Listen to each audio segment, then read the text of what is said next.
श्रीऋण्मोचकमङ्गलस्तोत्रम् मङ्गलो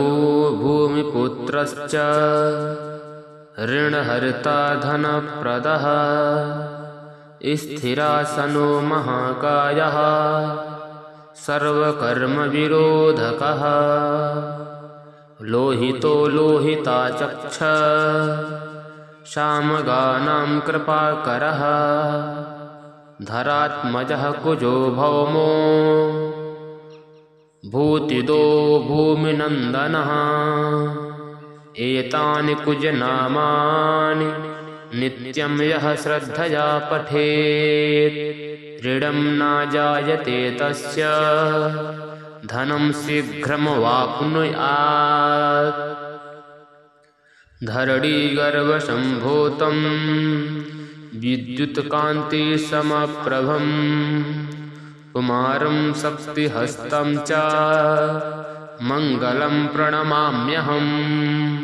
स्तोत्रमङ्गारकस्यैतत् पठनीयं सदा नृभिः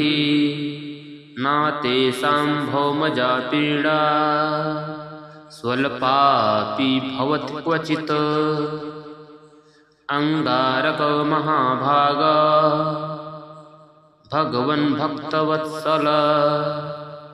त्वां नमामि महाशेष मृडमाशु विनाशय ऋणरोगादिदारिद्र्यं ये चान्ये ह्यमृत्यवः भयक्लेशमनस्तापा नश्यन्तु मम सर्वदा अतिवक्त्रदुराराध्य भोगमुक्तः जितात्मनः तुष्टो ददासि साम्राज्यं रुष्टो हरसि तत्क्षणात् विरिञ्चिशक्रविष्णूनां मनुष्याणां तु का कथा तेन त्वं सर्वसत्त्वेन